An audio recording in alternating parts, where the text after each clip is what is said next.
Hello and welcome to the Underhive. We are back with some more How to Command the Death Guard. In this series, we're going to take a look at every aspect of the Death Guard, so whether you're looking to get more out of your army, or you're thinking of joining Nurgle's dirty protest, then there's something here for you.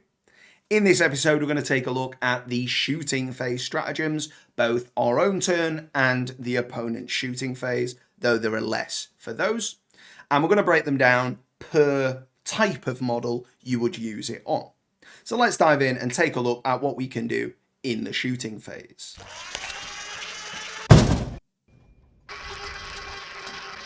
Firstly, the general stratagems, not specifically linked to any one type of model. The Blightening for 1 CP. It allows you to select up to 3 models that are in engagement range with an enemy, so otherwise probably wouldn't be able to shoot unless they had a pistol, and would be able to then convert their Blight grenade into Pistol 6. It loses blast, meaning it can be used in engagement range, and it counts as auto hits. So those 3 models presumably wouldn't have been able to shoot normally outside the Putrefier who's got a pistol, and actually a reasonable pistol to be fair. So any 3 models, they don't have to be in the same unit, but they do need to be in engagement. They're going to get 6 auto hits on the Blight grenade profile. If they're near the Putrefier, it's going to be on the Hyper Blight grenade profile, otherwise just the standard Blight grenade. Personally, I still think the single best use for this is giving 3 Plague Marines the ability to dish out 18 auto hits at Strength 4, AP 0, 1 damage into a horde of infantry that they otherwise might not have chewed through with all their attacks. Now, given we can fully upgrade them to melee, that's less of an option now. I think you'd probably rather spend points on another stratagem we're going to look at in the next video, but that is the use case for me. The characters, in my opinion, don't need it. Certainly the Putrefier does get good value out of it, but he's only 1 model, and then you'd have to have the others that are going to be relevant. Maybe there'll be 2 Plague Marines nearby because they benefit from his auras and his buffs. So again, you may well be able to get all 3 uses out of it, but I just think given the way Plague Marines have been upgraded now, I don't think the Blightening is that required anymore to get that extra bit of value. The next one here is Sickly Corrosion for 2 CP. Now, this is a stratagem you can use in the fight phase. I would argue if you use it in the fight phase, you've wasted half of its ability. What it does, if an enemy is hit with a Blight weapon, so it doesn't have to deal damage, you just have to roll the 3 up in most cases. There's a ton of Blight weapons throughout the army, but the Blight launcher is a reasonable pick on many of your infantry squads. You would then fire whatever Plague weapon it is at a target. If it hits them, any other weapons that are fired at that target or attacking that target in melee for the rest of the turn will get reroll 1s to wound like a Plague weapon. They don't become a Plague weapon, so it doesn't work for things like Arch Contaminator, it doesn't add anything there, but they do get reroll 1s, which is very nice on some of your units, like, say, the Blight Haulers, which are a good damage-dealing gun platform, but they don't have a strong Plague weapon. They're reliant on their multi-melter and their crack missiles, which would otherwise not be re-rolling wounds. Getting reroll 1s to wound on them can be a very nice force multiplier. So the way I like to use that is by having a couple of Blight launchers situated in Plague Marines and Blight Lords, or of course having Plague Burst Crawlers with the entropy cannons and the mortars to start things off. The Blight Haulers themselves can proc it, but they would have to be in 12 to get the Blight Spurt, or Bile Spurt, sorry, in range to use that first and then the other stuff. So they can be self-sufficient to do it themselves, but otherwise you're probably going to want another unit, either Plague Burst Crawler or infantry with a Blight Launcher, to get that proc on an enemy vehicle or monster, and then your Blight Haulers can go to town. If you're not running Blight Haulers, it's probably not that much of a requirement, but another standout beneficiary of this would be a Death Guard Contempt to Dread, because none of the weapons they have are plague weapons, but they are often a very strong weapon that if you rolled a 1 to wound, you'd be a bit gutted. So getting to reroll that is very nice, particularly with things like the Volkite, where rolling 6s to wound is additional mortal wounds. Any way you can reroll wound rolls is going to be a benefit to that, to at least some extent, percentage-wise. So cyclic corrosion, I think it's a good stratagem to be aware of if you're running Blight Haulers or Contemptors. Outside of that, it's a bit more fringe. Next up, we've got the Mortarians Chosen Sons specific. So for 1 CP, the 1 unit that you pick, any plague sprayers, no, not sprayers, any plague spewers, belchers, or plague spurt gauntlets become damaged to. Given that you can only have a maximum of 3 of those in a 10-man Plague Marine squad, and they're D6 auto hits each, you're kind of doubling the damage on a couple of hits that would get through on average. It could be relevant, and I feel like every time I've ever used this with a Demon Prince that has the Spewer, I feel like I've always high rolled, got the maximum hit, and pushed all of them through. So my experience of it has been really strong, but I don't think that's the average in any respect. But ultimately, it doesn't affect spitters. So your heavy vehicles, like say like drones or the Plagueburst Crawler, don't benefit. So there's really no reason to take spitters on them, in my opinion. It's really only affecting infantry. If you've gone Mortarians Chosen Sons, you've probably gone to be able to use this, and you've probably built the list accordingly, in which case you'll probably see some value. For me, the biggest beneficiary is the Death Shroud. Given they've come down in points, it's easier to fit them in a list. The second Plague Spurt Gauntlet on the champion is now free, so you'll always take that. And even with 3 of them, that's 4 D6 auto hits, granted only strength 3, but you can reroll 1s to wound at least. If you've got Arch Contaminator nearby, you get a lot more rerolls than that, because it's always shooting within 12. And being 2 damage means if any gets through, they're going to be able to chew through more elite or just generally stronger infantry, like, say, Space Marines.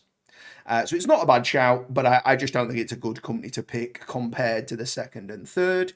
So it's not really one to consider otherwise. And then the last one, generally speaking, is Overwhelming Generosity. Range on plague weapons is increased by 6 inches for 1 unit. Just going to check the actual wording in case that's specific to... Nope, just a Death Guard unit. So you can use it on your Plagueburst Crawler. Probably don't need to. They've got pretty good range anyway, and with the size of the maps now in 9th, it's not going to be an issue to get them in range. Realistically, this is going to be used on a shooty squad of Plague Marines or Blight Lords. Got a couple of Blight Launchers in there, maybe the Plague Spewers as well, maybe even a Plague Belcher on top in the Plague Marines. So adding 6 inch to the range there could be relevant, puts those Flamer type weapons up to 18 inch. Maybe they can get shots that they otherwise couldn't. For 1 CP, is reasonable, but again, I don't really think you need to build them that way. If you want to do it, by all means do, but I think you're probably investing more heavily in something that doesn't need to be the route you go down anyway to be effective, but it is fun, so by all means try it out. Next up, we'll take a look at the things that specify for Terminators. Now, this first one isn't specific to Terminators, but I think you get more value out of it on the Terminators unless your Plague Marines are heavily geared towards melee, which, in fairness, they may well be now that's free. So just bear in mind, this first one you can use on Bubonic Astartes, not just Terminators. So Eternal Hatred is 2 CP, and it gives Bubonic Astartes infantry, when they're selected to shoot or fight, +1 to the wound roll. So that can be quite useful for shooting bolters, for example, if you've got 10 squad of Blight Lords, not upgraded, just a stage sheet, firing 40 bolter shots at full range, +1 to wound on that. That's going to push more damage through. Obviously, they're a weight of weight of numbers weapon, the bolters. 40 shots is pretty nice. You are bound to push a few through, particularly with +1 to wound. If we're talking about shooting it into, say, Space Marines, toughness 4, but affected by contagion, you wounding them on 3s, that goes down to wounding them on 2s with the +1. That's going to be very consistent, but of course, no AP unless you've got Ferric Blight. And even if you did, they've got Armor of Contempt. So again, you're not likely to push that many through the armor roll. But if you can get 20 or 30 onto the armor roll, then you are likely to push some through at least. So personally, I think this is probably better on a squad of Plague Marines in the fight phase, but it does have the application in the shooting phase for Terminators as well.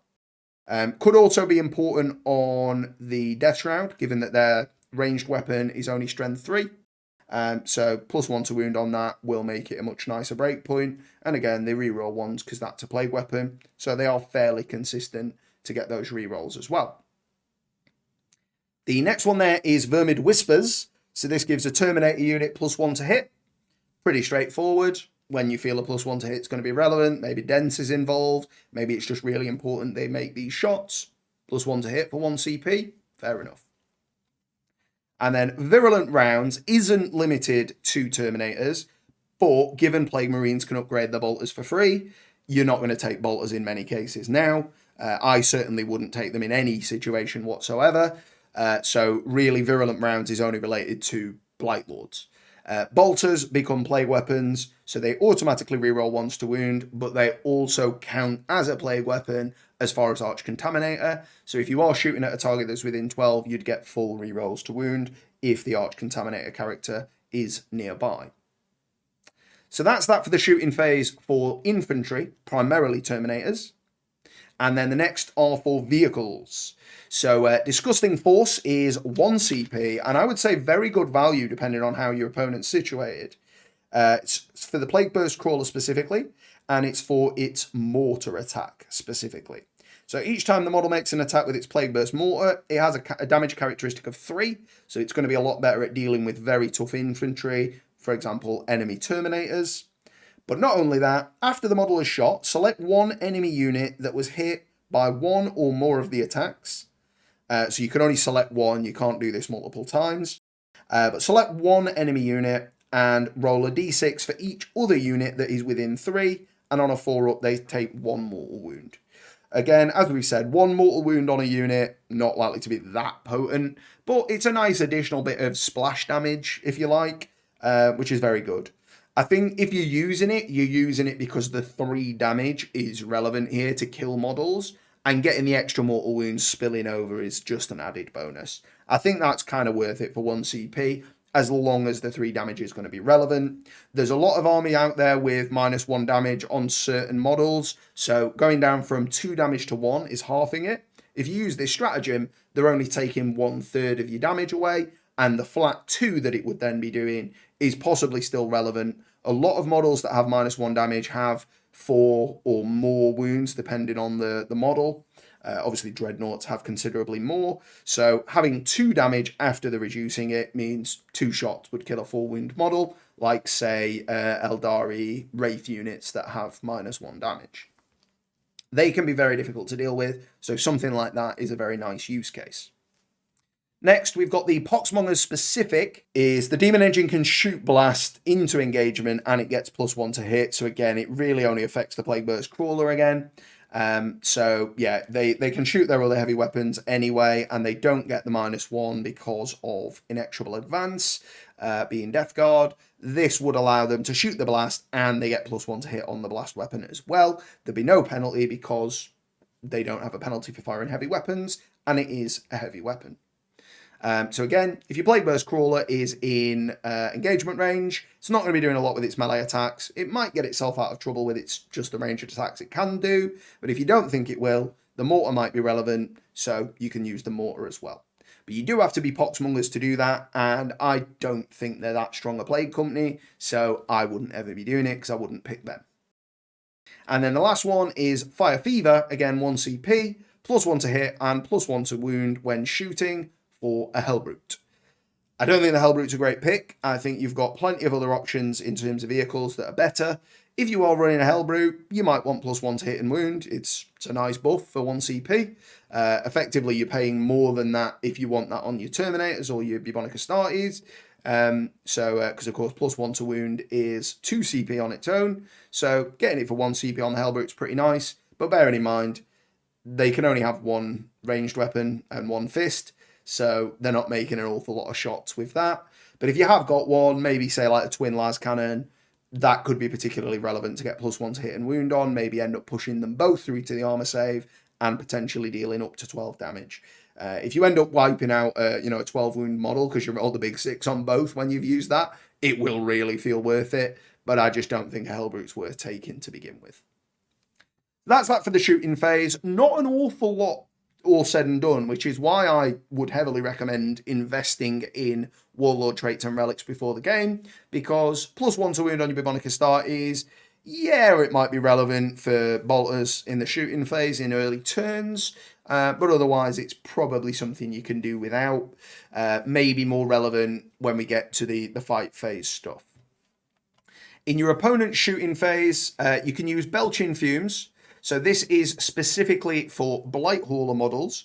It's 1 CP if there's 1 or 2 in the squad, is 2 CP if it's the full 3, and it reduces the number of attacks made by a shooting weapon by 1. So if it's a twin las cannon with 2 shots, it makes 1 shot. If it is a heavy onslaught Gatling cannon with 12 shots, it makes 11. So obviously it's far more effective on weapons that do exactly 2 shots or exactly 3. It's still pretty good on. D3 shots, 66% of the time it's going to have an effect. Anything like just a melter gun with 1 shot is doing nothing to help you. So you need to be aware of what your opponents bring in, so you will be at this point in the game. If they've got anything with twin or multi in the title, then you may well wish to reduce the amount of attacks. Besides that, though, if it's a weight of fires kind of weapon, or weight of numbers kind of weapon, like say the heavy onslaught Gatling cannon or like the heavy plasma disintegrator on a Redemptor Dread, both of those don't necessarily care that much about losing 1 shot. But if you roll low on the heavy plasma, then they will care. So, yeah, definitely worth it to keep the Blight Haulers active and alive into the later turns. They are quite tough to deal with once you've removed your opponent's anti-tank fire, which is always the aim when you've got Blight Haulers, because that's what they're good at doing. So, I would tend to use this on turn 1 or 2 if the opponent's got those weapons available. Things like attack bikes, many tanks have twin weapons, all that sort of stuff. Good units to bring, all said and done. It then makes them utterly worse. It halves their efficacy in most cases for those sorts of units. So at that point, your Blight Haulers are very likely to be staying there. And if they survive into turn 3, at that point, they've probably got their value paid for in removing enemy vehicles or monsters. And at that point, they can just freely pick off whatever they want, because your opponent's going to have less and less options to deal with them. Obviously, at that point, you'll have lost units as well. I'm not saying your army's immortal, but if you can keep them protected until the threats are gone, at that point, you don't need to worry about protecting them. You can worry about committing your CP to other stuff. Next up, we've got Cloud of Flies. It's 2 CP on a Bubonic Astartes unit. It is 4 CP on a Terminator unit. So you're probably not going to use this on Terminators very often unless it's clutch or you've got loads of CP to spend, and it seems like a valid deal at that point. So that unit that you select cannot be targeted unless they are the closest unit or within 12 inches. So you can essentially remove them from being a target for the majority of your opponent's army if they're spread out further than 12 inches and are therefore then not the closest target because you've got other stuff nearby them. So again, can be very good to keep a character alive if they're otherwise not protected by Lookout Sir, or just keep a unit, say like Plague Marines alive. You go, yeah, they're going to open up on these guys to begin with. I don't want them to do that. So the further than 12, I've got, the drone a tiny bit closer to most of their army. So now they've got to shoot at the drone. I'm willing to lose that, but if I don't, I can heal it back up, either by being inexorable or just by it killing stuff and using a stratagem we'll look at in the next video. And then last one there is Smokescreen. It's only relevant to things like Rhinos, Land Raiders, etc. Of those, the only thing I'd recommend is probably the Rhino, because you'll have probably saved enough points to fit one in without changing your army much. and they're a reasonable pick to transport 10 Plague Marines. So if you wanted to do that, then you may end up using Smokescreen just to make sure that it lasts that bit longer. Your opponent may still chew through it, but -1 to hit means chances are, even if it is the target they're focusing, they might not be able to get through it, or if they do, they might well have committed more firepower to it than they otherwise would have had to. So can be a good defensive buff for 1 CP, not a bad shout. The only use I see it getting is on a Rhino, and it's just to make it that bit more of a road bump for the opponent. It's not necessarily making it survive all game. And to be honest, I don't think you want it to. You want it to get its value in the first few turns, maybe act like a martyr and blow up in the enemy's lines once it's deposited the Plague Marines where you wanted them. But that's everything for the shooting phase for ourselves and the opponent. Let me know which ones of those you like to pick. How do you build your army and which of those is more relevant to you? Or are none of them relevant to you? Do you like to go all melee in the way you buff your stratagems, or use stratagems to give buffs? Or perhaps have you spent them all in the command phase? I'd love to hear what you like to do. You've heard what I like to do. Thank you so much for watching, and I will see you next time in the Underhive.